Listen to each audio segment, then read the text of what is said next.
There's nothing in international sport quite like ice hockey. You don't see this kind of passion in any other international sport. Not even international soccer inspires quite the same level of passion and excitement that you will get with international ice hockey. There's just something special about hockey. And there was something special about that 1980 United States men's hockey team, which won one of the most surprising gold medals in history. The thing is, though, that everybody's already told the story of the team, how it overcame the odds, about how these were a bunch of college kids who beat the Soviet Union and all this stuff. If I were going to tell you the same story, you would be bored, and my video would probably be demonetized because, people have the copyright over like this clip and that clip from the Olympics. So I'm not going to do that. Instead, I'm going to tell you the bits of the story that everybody leaves out. We're going to provide context to the story. So, for example, 1980 was not the first time that the United States won a miraculous ice hockey gold medal. Way back in 1960, there was a lot of controversy over the way the hockey tournament was being staged in the Olympics, including a whole ton of last-minute changes. And at the very last minute, the IIHF tried to turn the entire tournament into a single 9-team round-robin affair. And the marquee matchup would have been between Canada and the Soviet Union on the very last day. The IIHF then slightly backtracked the very next day, going back to the seeding pool and 6-team round-robin setup that it had used back in 1956. There was a lot of craziness and uncertainty surrounding that tournament, and when you look back at the results, you can really see why. In fact, I've got to wonder why in the world Australia even bothered to field an ice hockey team back in 1960. Anyway, it was obvious that everybody had concluded that the USSR and Canada would end up fighting for first place in the end. However, the only game that was televised in 1960 was the USA-USSR game, since CBS had the exclusive television rights. The Canada-USSR game was only on CBC radio. The United States beat the Soviet Union in dramatic fashion, coming from behind to secure a last-minute 3-2 victory. What people forget, though, is that the real upset came 2 days earlier when the United States beat Canada 2-1 in an absolute shocker. This game did not receive much attention at all in the United States media, and has really been forgotten over the years. In the end, all of the attention was focused on the victory against the USSR because of the political angle. And nobody paid any attention to the fact that Canada crushed the USSR in the final game 8-5. The thing is that international ice hockey is often used as a proxy for international political disputes, and this happens more often in hockey than in any other sport. And yes, I know about the World Cup and soccer and all of that. It really is more frequent in hockey. So for example, the Four Nations tournament in 2025 was magnified because of the ridiculous threats of territorial expansion by the sitting US president. The 1960 Olympics came at a time of a lot of international tension. You have to remember, this was the Cold War and right before the building of the Berlin Wall. But by 1980, there was an added tension. There was this feeling that the Soviets would win at hockey because they could play their professional players while the rest of the countries could not. Soviet hockey players were amateur in theory, which meant that they were eligible for the Olympics and international competition for their entire careers. The fact that the best Canadian players were barred from competing internationally was a real sticking point, and that frustration seems to have boiled over at the 1968 Olympics. In the final game, the USSR crushed Canada 5-0, and the difference in quality was astounding. And this really got the journalists typing. This was extremely frustrating to officials at Hockey Canada, and this wound up being the last time that the Canadians sent a hockey team to the Winter Olympics until 1980. Instead, Canada and the USSR set up a series of matches involving the best players that was miles better than anything in the Olympic Games. Canada's absence from hockey at the 1972 Winter Olympics in Sapporo, Japan set the stage for a lot of drama. The United States shocked everybody with a dominating 5-1 win over Czechoslovakia, which was one of the major hockey powers of the East. And the United States also managed to beat Finland, cruising along to a surprising silver medal in yet another forgotten miracle. But if you watch clips from those Olympics, you will notice that the hockey was not exactly the best quality in the world. Actually, all of the good hockey in 1972 was played during the famous Summit Series, which was Hockey Canada's answer to its absence from the Olympics. In April 1972, Canada and the USSR hastily put together an 8-game exhibition that eventually became known as the Summit Series. And it's really hard to exaggerate just how big this series was. The entire series was televised live and in color, including the games from Moscow. And the level of hockey on display really was impressive. The transmission quality from Russia might not have been perfect, but you have to remember that this was 1972, and Canada's come-from-behind victory was nothing short of amazing. Now, the one asterisk that goes with the 1972 Summit Series is that Team Canada only included players in the NHL. The World Hockey Association players got their chance in 1974 in the second Summit Series. But since the Russians won that one, people just don't talk about it that much. The television footage from the USSR for this series was of considerably worse quality than 1972, unfortunately. And this series included quite a bit of violent play. In fact, there was this complete melee in Game 6, which made for some pretty compelling television.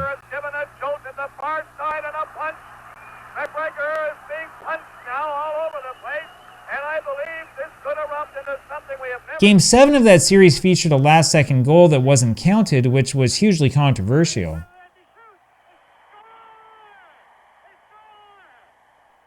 But the USSR dominated in general, and so that series tends to be ignored. Anyway, despite all the fighting, the bickering, and the controversy, these games were getting a whole ton of television attention. This led to the infamous Super Series in 1975 and 1976. Now, this is the one that featured the NHL teams playing at home against two touring Soviet clubs. The most infamous game from the Super Series was the Soviet Red Army game in Philadelphia against a Flyers team that was notorious for cheap shots. The Soviet Red Army team left the ice in protest after this controversial hit, though they were convinced to eventually return. This wasn't exactly great hockey, but the friendly exhibitions did continue. Actually, the best game from that series, and one of the best games of all time, was this one on New Year's Eve 1975 from the Forum. This series gave us a preview of what the future of the sport would eventually be like. Anyway, you've got to realize that the hockey-watching public had seen quite a bit of the Soviet Union teams and players by the time 1980 rolled around, so a lot of the novelty had worn off by the time those Olympics came. But on the other hand, the 1980 Soviet team that the Americans defeated had warmed up for the tournament by beating a whole bunch of professional teams. Instead of an old-fashioned All-Star game, the NHL set up a so-called Challenge Cup in February 1979. This was a made-for-television 3-game spectacle, and it looked like the NHL would dominate after scoring this early goal in the first game.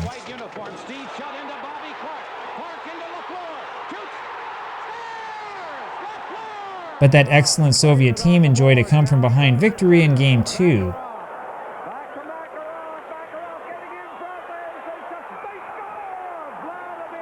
And the Soviet defense frustrated the NHL All-Stars in the third game, which the USSR dominated 6-0. Now, think about that. So there was this 3-game series. This is like a year before the Lake Placid Olympics, with the best professional players that the NHL had to offer. And the Soviet team not only won it 2-1, but in the third game, the NHL players didn't even score a single goal. Of course, it's not like the Soviets were completely indestructible. So the Montreal Canadiens gave the Red Army team a lot of trouble in this game on New Year's Eve in 1979. While the Soviet teams won most of the various Super Series games, Montreal managed to emerge victorious this time around. However, the Soviet Union looked absolutely fantastic in the build-up games to the Olympics, such as this game against the Erie Blades.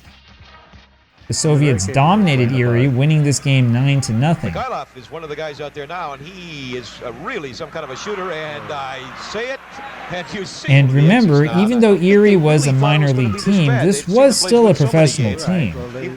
So you can see why it was so amazing that the Americans wound up winning that game at Lake Placid. In fact, the Soviet Union was simply dominant in almost every other game in 1980. While the United States struggled to tie with Sweden to open up the 1980 Olympic tournament, the Canadians and Russians were having a ball. People forget about the 1980 Canadian team, a team of amateurs which looked absolutely unstoppable in this game against Holland, which Canada won 10-1. Meanwhile, the USSR completely manhandled Japan in its opening game 16-0. Anyway, you guys already know the story, all about the USA managing to finish second in its pod, playing the Russians in the final 4-team round, and winning that come-from-behind game 4-3. If you've forgotten the story, you can always go watch that stupid Disney movie. But there are a couple of things that people have forgotten about the Miracle on Ice, things that made the miracle actually possible. For example, Canada had a huge problem on its hands when it played a surprisingly good Finland team.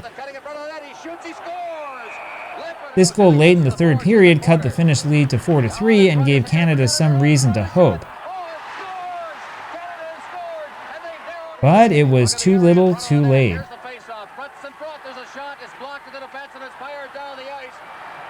Canada actually went up 1-0 early in its game against the seemingly invincible Soviet juggernaut.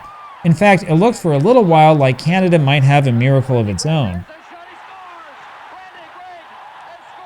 But the Soviets wound up winning that one 6-4, and Canada had to settle for a 6th-place finish.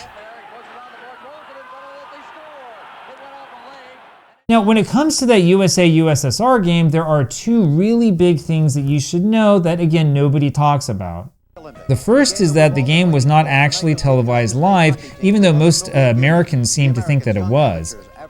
ABC pushed to have that game moved to 7:30 p.m. so that it could be seen in prime time, but it was vetoed by the IIHF. The rumor was that the Soviets preferred the 4 p.m. start because it could show the game at midnight locally, which honestly does not make any sense to me at all. Thanks to this old CBS News footage, we do know that there were people watching this game in Russia, though you have to wonder why they couldn't find a time more appropriate for both time zones. Anyway, part of the confusion is probably because the TV listings did not bother to mention that the game was going to air on tape delay. And of course, today that would never work. Now, back in 1980, it was relatively simple to prevent radio stations and other television stations from spoiling the outcome. These days, live sports rule the world, and you would be insane to try to broadcast any major sporting event on tape delay. Anyway, the other thing that people forget is that the USSR game is not actually the game that won the gold medal. The Americans were greatly helped by the fact that Finland and Sweden played to a 3-3 draw that same day. Had Sweden won this game, things might have been a little bit different. The USA-Finland game, on the other hand, was televised live, even though they played it at 11 in the morning. The reason ABC could televise this one live actually had a lot to do with the archaic rules of television back in those days. The FCC's rules at the time mandated that the 7:30 to 8 p.m. window be devoted to local television coverage. Additionally, it was common practice in those days to allow local network affiliates to air whatever they wanted in the 5 to 7 p.m. window.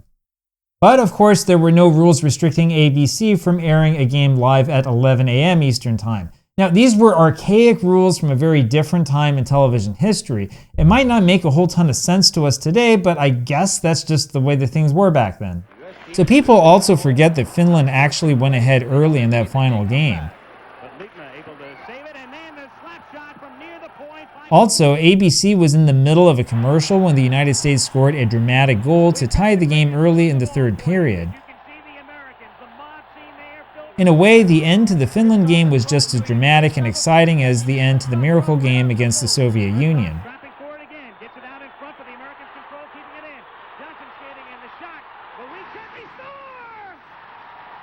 Now, the final thing to mention is that the 1980 Olympic victory for the United States actually did not make hockey more popular in the United States.